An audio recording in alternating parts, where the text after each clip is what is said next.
Wells. He's a special agent in charge of the Federal Bureau of Investigation in North Carolina. Anthony Spotswood is next to him, and he is the assistant special agent in charge of the Bureau of Alcohol, Tobacco, and Firearms here in North and South Carolina. Far right is our United States Marshal, Michael East. Next to him is our Chief of Raleigh Police Department, Estella Patterson. And now I'll ask my boss, the United States Attorney Michael Easley, to come up and give some opening remarks. Thank you, Don.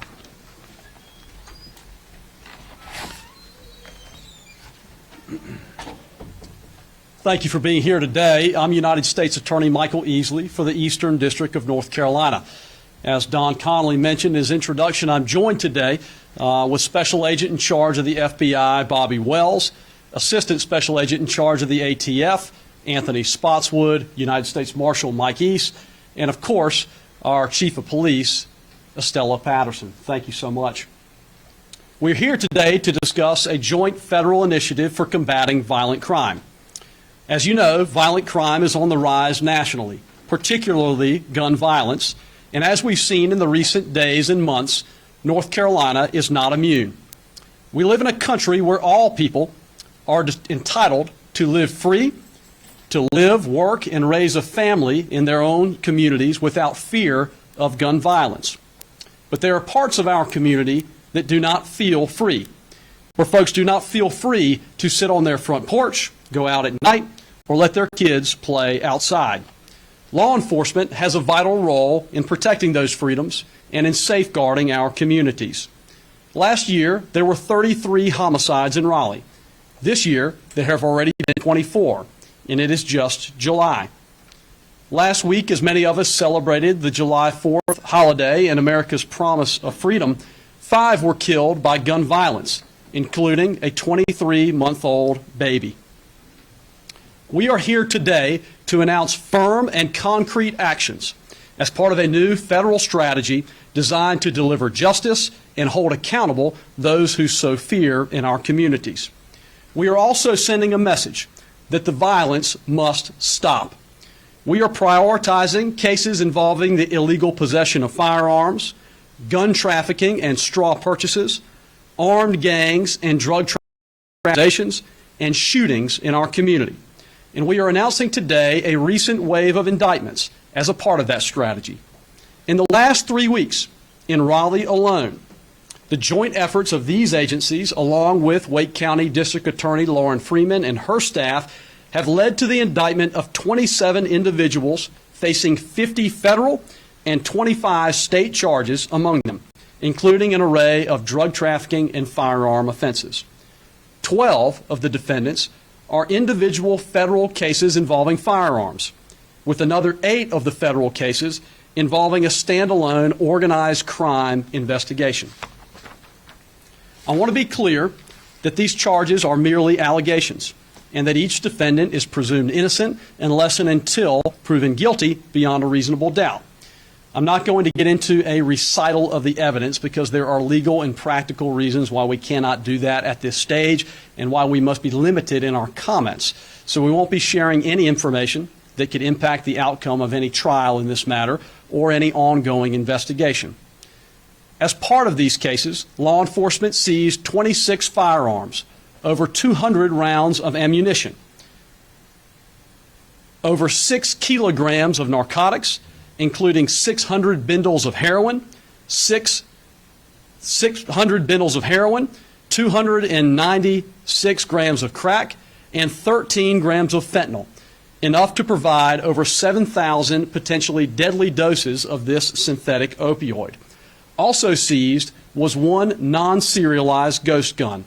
Law enforcement additionally seized over $40,000 in U.S. currency. I will briefly highlight 2 multi-defendant cases which illustrate our strategy. First, organized crime and drug trafficking. As alleged in public court filings, 8 of the defendants charged today are part of a narcotics trafficking organization allegedly led by Akeem Natron Holder Evans, who I'll refer to as Holder. The organization has members affiliated with multiple criminal street gangs, including the Gangster Killer Bloods, the 6 Deuce Blood Brims, and the 9 Trey Bloods, all subsets of the United Blood Nation. Members of the organization are geographically linked to the Kingwood neighborhood in southeast Raleigh, more commonly referred to among its members as Exit 300. Many of its members have long criminal histories, including Holder, who has a prior federal conviction for drug trafficking. In February of 2022, after intercepting wire communications, law enforcement stopped a vehicle in Raleigh driven by William Henry Johnson, Jr., and followed by Holder in a separate trailing vehicle. Johnson is alleged to have possessed 6 kilograms of cocaine. Court documents further allege that in the following weeks, Holder and Trey Devontae Evans continued distributing cocaine, cocaine base, and fentanyl from several locations in the Kingwood neighborhood. In March of 2022, search warrants were executed at 8 residential locations in Wake and Johnston counties. Drugs, multiple firearms, and U.S. currency were seized. This case was brought by the hard work of the FBI Safe Streets Task Force, Raleigh Police Department, and the ATF. Second example, straw purchasing and gun trafficking. Another defendant, unrelated to the Holder case, is charged in court filings with making false statements on ATF gun purchase forms when buying handguns at Perry's Guns in Wendell and Cabela's in Garner. She did so knowing that she was actually buying those guns for another person, Braxton D'Angelo Benton, a felon who was barred by law from acquiring and possessing a firearm. Both Benton and defendant Wilson are charged with illegally selling firearms. Benton is also charged with being a felon in possession of ammunition. Be warned, if you buy a gun for a felon, you are violating federal law and you will be prosecuted. Gun violence is among the greatest challenges of our time. We will not address it overnight, and we will not address it with prosecution alone. Driving down the crime rate will take a concerted effort from all levels of government, law enforcement, and the community to solve this deadly problem. It will also take a concerted effort by policymakers to emphasize mental health, health care, housing, and inequality. But we and our federal partners are committed to bringing our federal forces to bear in partnership with our local law enforcement partners and our community partners to address violent crime, seek justice for the victims, and help the communities that have been plagued by violence for far too long. For those considering trafficking in guns and violence in North Carolina, be warned. You are on notice. You will be found and prosecuted to the fullest extent of the law. We will do all we can to seek justice for victims and for communities who do not want gun violence in their neighborhoods. Last Thursday, the Fourth Circuit Court of Appeals affirmed the criminal racketeering convictions and successive multiple life sentences for 2 former blood gang leaders in the Raleigh community. Those gang leaders terrorized parts of Raleigh with murder, robberies, and intimidation for nearly 2 decades. The court, in its written opinion of the Fourth Circuit, noted, quote, that the collective malevolence of the gang led to a neighborhood where so many deserve so much better, where respect for the old and opportunities for the young existed no longer. We and our law enforcement partners will make every effort to make our communities safer, more fair, and more free, to promote respect for the law and renew the promise of freedom and opportunity in all corners of North Carolina. With that, I'd like to invite our Chief of Police, Estella Patterson, forward to make some remarks. Thank you, Mr. Easley. The Raleigh Police Department is grateful for the outstanding partnership with the U.S. Attorney's Office, the ATF, the FBI, and the U.S. Marshal Service that has led to the 27 indictments in this case, as Mr. Easley spoke about. I believe it's these types of collaborations and partnerships that enables law enforcement to keep the streets of Raleigh safe from those who seek to victimize. I'd like to commend the men and women who work these cases tirelessly, leaving no stone unturned in gathering evidence and exhausting all leads with every investigative tool available to them.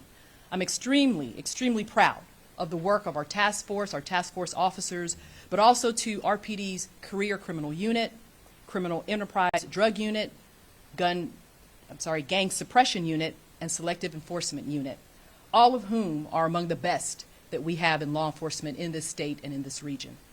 I especially want to thank Mr. Easley for his vision and proactivity in devising a federal level comprehensive violent crime action plan. This is what we need in our community.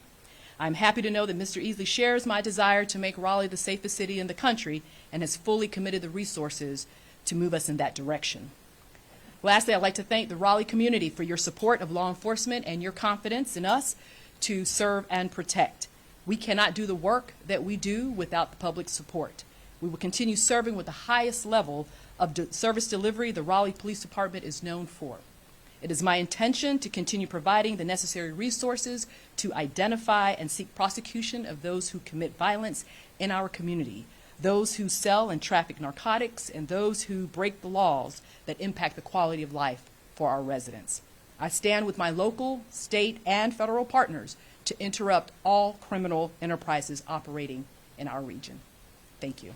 Thank you, Chief. I'd like to invite Anthony Spotswood up.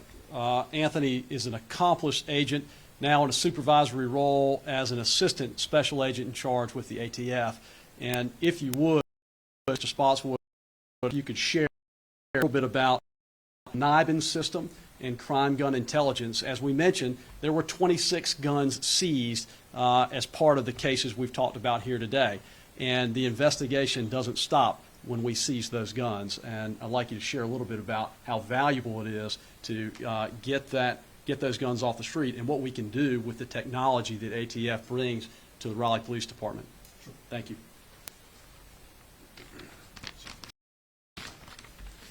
Good afternoon. I want to first thank U.S. Attorney Michael Easley, his staff, and the law enforcement partners that are here with us today. Our mission here at ATF is to identify and target those individuals who are committing violent crime in our communities. This initiative did just that. In fact, many of those who are involved in this initiative have extensive criminal histories. For example, those who have been federally prosecuted or will be federally prosecuted have a total of 106 combined previous arrests, 37 previous felony convictions. These are the right targets. It was imperative to not only investigate, prosecute, and hold these individuals accountable, but it's also equally important to continue with this collaboration and partnership that we have going forward. A felon in possession of a firearm is a community issue. It's one of the things that we look at quite often in ATF, and we have to hold those people accountable. Anyone who's helping these people obtain firearms is also a danger to our community and a problem when it comes to public safety. It's because of this that ATF is committed to assisting the U.S. Attorney's Office, the local, state, and federal law enforcement counterparts in attacking violent crime. We do our part by identifying firearms traffickers, those who are selling and illegally possessing firearms, and those engaged in thefts of firearms and straw purchasing. During this initiative, we utilize a number of different resources. One of those being firearms tracing, another one being ballistic identification using our NIBIN system, which is a system that can utilize the shell casings in the firearms that we recover from different crime scenes across the state and the country, and combine those crime scenes so that we can give that first active lead to our investigators out there who's investigating other violent crimes across the country. ATF will continue to utilize these technologies in order to fight violent crime. In addition, the collaboration with our special agents and our industry operations investigators and the sharing of intelligence through our Crime Gun Intelligence Center. ATF stands firm in fighting violent crime, and we will continue to stand side by side with our law enforcement partners here as we try to make our community safer. Thank you. Thank you, S.X. Spotswood.